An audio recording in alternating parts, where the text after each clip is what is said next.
My family immigrated from South America in a small country called Guyana. And when we landed here, I was a family of 5. So 2 of my older brothers, my mom and my dad. And right when we got here, we lived in Toronto Community Housing. And Toronto Community Housing, for people who don't know about it, it's the largest social housing provider in North America. And then I also spend most of my days in Scarborough in a neighborhood called Cataraqui. So that's where I call home. My community, to understand the aspect of what it's like growing up. Neighborhoods are plagued with poverty, schools that don't have resources. And what I realized growing up was that there was a lot of talent, but the opportunities weren't universal. I realized the power of literacy at a young age. Business, entrepreneurship, mental wellness, financial literacy, the importance of investing into your community. And I started accessing resources and books, because I realized if you know better, you can do better. And my life started to turn around, and I was able to transition from a kid who was failing in school in K-8 today, where I'm actually a teacher. I'm a STEM educator for elementary students. I'm also a director of a coding and STEM center for kids. I'm a keynote speaker, and I'm also a Team Canada duathlete. So my life drastically turned around. So I speak with young people, so children and youth, but also I speak with educators, community workers, and some corporate audiences. So when I speak to children and youth, the topics can be on leadership, resilience. It could focus on service and purpose.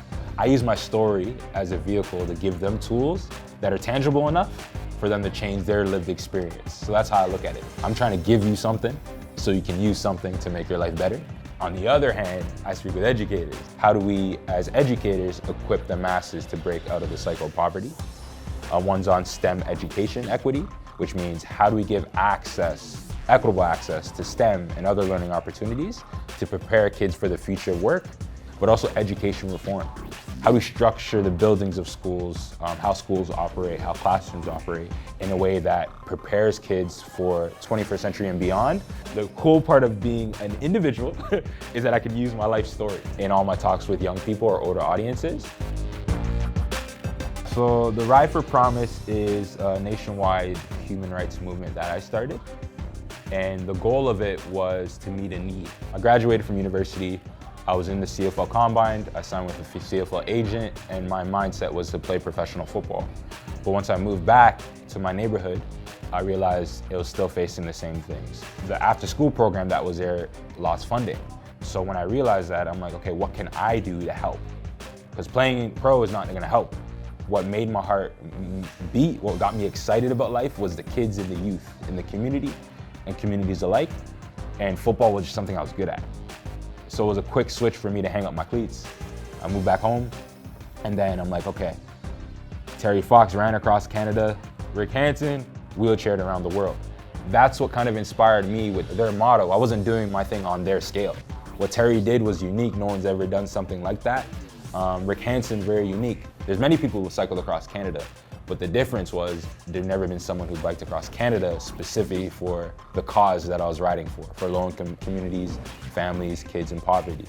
But in our neighborhoods, we never had a Terry Fox that came from our neighborhood look like us. We never had a Rick Hansen that came from our communities or look like us. My mentality was, I'll use the bike across Canada to bike for kids in marginalized communities, kids in low-income communities, kids in Black and Brown and Indigenous communities, just to show that these marginalized groups, we face these barriers, but there's so much potential, value, and community and love here.